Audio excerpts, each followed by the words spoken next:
Bienvenidos a Fanatic Cars. Yo soy Jimmy y estoy muy emocionado porque estrenamos una nueva sección llamada Marcando Historia. Aquí nos enfocaremos a hablar sobre una sola marca. Les platicaré su historia, la información más relevante y datos que muy poca gente conoce. Y para inaugurar esta nueva sección, les hablaré sobre Nissan. Ha sido la marca de autos más vendida en México en la última década, y en los últimos años se ha posicionado entre las 5 marcas más vendidas a nivel mundial. Puede o no gustarnos la marca, pero no podemos negar que sus cifras en ventas son impresionantes. Piénsenlo, todos hemos tenido un Nissan en algún momento de nuestra vida, o si no, al menos conocemos a alguien cercano que ha tenido uno. Pero, ¿cómo se convirtió en esta gigantesca empresa que todos conocemos? Para empezar, debemos conocer su historia, lo que nos lleva a inicios del siglo XX. Este hombre era Masahiro Hashimoto. Él había estudiado una ingeniería y había trabajado en una empresa de motores en Estados Unidos. Y ahora que regresaba a su natal Japón, se dio cuenta de que los medios de transporte seguían siendo bicis y carruajes. Había muy pocos autos porque eran muy caros y poca gente podía darse el lujo de tener uno. Sin embargo, Hashimoto sabía que el automóvil era el invento del siglo y que la industria crecería mucho en los próximos años. Así que convenció a 3 inversionistas para entrar a este nuevo mercado. Así, en 1911 fundaron una de las primeras marcas de autos 100% japonesas, Koushinsha Motors Car. Era una pequeña empresa con tan solo 6 empleados y tardaron 3 años en desarrollar su primer automóvil. A este auto lo bautizaron como DAT. El nombre viene de la primera letra de cada apellido de los inversionistas, Den, Aoyama y Takeuchi. Era un vehículo pequeño, confiable y barato, y aunque se produjeron pocos cada año, se vendieron sin ningún problema. En 1918, Koushinsha decide ampliar su portafolio de productos y comienza a producir vehículos militares, aunque su estrella en ventas seguía siendo el DAT. Este pequeño auto llamó la atención de los ejecutivos del grupo automotriz más grande de Japón de ese momento, Hitsuyo Hidosha Seiso. En 1925, estas dos empresas formalizan una alianza comercial y nace DAT Hidosha Seiso. Se convirtieron en el grupo automotriz más grande de todo Japón. Aumentaron sus líneas de producción y fueron los primeros en importar piezas de Estados Unidos. El auto DAT tenía muy buenas ventas, pero el grupo DAT Hidosha quería algo que se vendiera aún más. Así que en 1931 lanzaron una versión más pequeña y económica de este auto, al que llamaron DAT Son. Son es hijo en inglés, así que daban a entender que era como el hijo de DAT. En ese mismo año, DAT Hidosha cerró un convenio millonario con el mayor proveedor de autopartes en Japón, la empresa Tobata. Como Tobata invirtió la mayor parte de dinero para cerrar este convenio, ellos pasaron a tener el control total del grupo. Nombraron a Yoshisuke Aikawa, quien era director de Tobata, como presidente del nuevo grupo. Y al siguiente año, Aikawa hizo el primer cambio al cambiarle el nombre al auto más vendido que tenían. Datsun sonaba similar a una expresión japonesa que significa perder dinero, y para Aikawa ese era un símbolo de mala suerte. Así que decidió sustituir la O por la U y formar una nueva palabra, Datsun. Sun es sol en inglés y hace referencia al imperio del sol naciente que gobernaba al país en ese momento. Otra decisión importante que tomó Aikawa fue adquirir un terreno de 66,000 metros cuadrados para abrir una nueva planta en la ciudad de Yokohama. Como iba a ser un nuevo comienzo, Aikawa decide cambiarle el nombre a la compañía en 1934 y la nombra Nihon Sangyo, que significa industria japonesa. Después, lo abrevia en algo más corto y fácil de recordar, Nissan. La razón por la que se escribe con doble S es para no confundirlo con el primer mes del calendario hebreo bíblico, que es Nisan. Por estas razones, a Aikawa se le conoce como el fundador de Nissan, aunque como ya vimos, Nissan no es una empresa que se fundó de cero, más bien es una empresa que nació gracias a convenios y alianzas comerciales y también de inversiones millonarias. Nació siendo una empresa bastante fuerte. Los ejecutivos de Nissan no querían arriesgarse a que los japoneses rechazaran a esta nueva marca, así que siguieron fabricando coches con el emblema de Datsun. Acordaron que a los autos chicos les llamarían Datsun y los grandes llevarían el nombre de Nissan. En 1937, 3 años después de que se fundara la marca, sale de la planta el primer vehículo con el nombre de la compañía, el Nissan Van, y al siguiente año, en 1938, lanzan su primer automóvil, el Nissan Passenger Car. Nissan tuvo una muy buena aceptación en el mercado japonés y muy pronto se convirtió en la primera fábrica de producción masiva en Japón, produciendo más de 10.000 autos cada año, una cifra récord para ese entonces. El éxito en ventas que tuvo Nissan desde sus inicios se debe en gran parte a los genios de mercadotecnia y publicidad que tenía la compañía. En 1937 fue la primer marca de autos en el mundo en sacar un comercial de televisión a color, y a finales de los años 30 fueron los primeros en usar la imagen de modelos y actrices famosas para posicionar la imagen de la marca.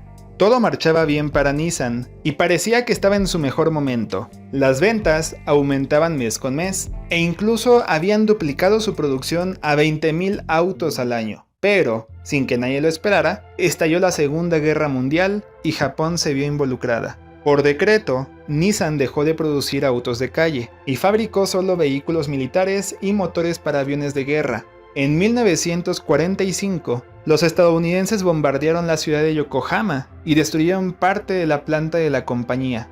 Cuando terminó la guerra, vino una recesión económica fuerte y Japón sufría escasez de petróleo, lo que causó que el precio de la gasolina se elevara por los cielos. Entonces, Nissan decidió hacer algo que ninguna marca japonesa había hecho. En 1947 lanzaron el Tama, un pequeño auto 100% eléctrico. Llegaba a 32 km por hora y con una carga completa podía recorrer 100 kilómetros. Fue todo un éxito y rápidamente se vendieron las 1.100 unidades que la marca fabricó. En los inicios de los años 50, Nissan retomó su ambicioso plan de ser la marca más vendida en todo el continente, y para lograrlo hizo una alianza en 1952 con Austin Motor Company, un fabricante británico de autos. Era una relación de ganar-ganar, en donde ambas empresas compartirían tecnología, procesos de producción y autopartes. En 1958, aprovechando lo que había aprendido con esa nueva alianza, Nissan se inscribe al Rally de Australia. Era el evento más desafiante de la época, en donde cada auto recorría cerca de 16.000 kilómetros en un lapso de 14 días. Para ganar, no bastaba con ser rápido, el auto tenía que ser muy confiable. Nissan no buscaba entrar al mundo de las carreras. Su objetivo a la entrada de ese rally era llamar la atención de marcas e inversionistas extranjeros, porque ya tenía planeado expandirse a más países. El día del evento llegó, y contra todo pronóstico, Nissan ganó la carrera llevándose la victoria y el reconocimiento de la gente a nivel mundial. Ese mismo año, en 1958, Nissan llegó al continente americano bajo el nombre de Datsun, abriendo su primera agencia en Estados Unidos. 3 años después, en el 61, abrió su primera agencia en México y en el 62 llegó a Europa. Nissan estaba en el mejor momento de su historia, su época dorada. La marca se expandía por todo el mundo y se ganaban la aceptación de la gente en cada país que entraban. En 1964, unos ejecutivos de Nissan estaban disfrutando su día libre y fueron a las carreras al circuito de Suzuka en Japón. Notaron que todos los autos participantes eran europeos, excepto uno que era japonés. Este auto era de una marca llamada Prince Motor Car, una marca muy poco conocida y que la gente que estaba ahí ni siquiera tomaba en cuenta. La carrera comenzó y el auto de Prince luchaba para ganarse un lugar en las primeras posiciones. A pesar de que el auto de Prince era inferior mecánicamente, los europeos no podían dejarlo atrás por mucho que se esforzaran. Hubo un momento en el que el Prince rebasó a un Porsche 904 GTS y la gente enloqueció en una ovación. Imaginen, ese Porsche había corrido y ganado en carreras anteriores y ahora, en el circuito de Japón, estaba siendo rebasado por el único coche japonés que competía. El auto de Prince se llamaba Skyline, y aunque no había ganado la carrera, se había llevado el respeto y la admiración de la gente que querían saber más sobre ese auto. En cuanto acabó el evento, los ejecutivos de Nissan buscaron al que era dueño de Prince para iniciar una negociación. en 1966, Nissan compró a Prince Motorcar y 3 años después lanzaron a la venta el Nissan Skyline, el mismo auto que participó en aquella carrera, pero ahora adaptado para la calle.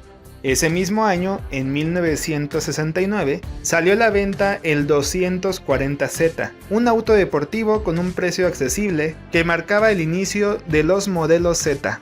En los años 70, Nissan siguió con su fórmula de éxito, se expandían a más países, abrían más plantas y lanzaban autos baratos pero confiables con un éxito casi asegurado. En los 80s, Nissan decidió ampliar su portafolio para atraer a más clientes todavía, y en 1984 crearon su división de autos deportivos y de competición, Nismo. Su nombre es la abreviación de Nissan Motorsports, y su objetivo era tener presencia en distintas competiciones, incluso de distintas categorías, para atraer a nuevos clientes e inversionistas. En esos años, las marcas de lujo como Audi, BMW y Mercedes-Benz iban abriendo terreno poco a poco y comenzaban a prosperar. Nissan no podía desaprovechar la oportunidad, así que en 1988 creó su propia marca de lujo, Infiniti, con el objetivo de llevarse una rebanada de ese pastel. Pero llegaron los años 90 y con ello otra recesión económica. Cuando hay una crisis de este tipo, la industria que suele ser la más afectada es la automotriz, porque la gente deja de comprar autos por obvias razones.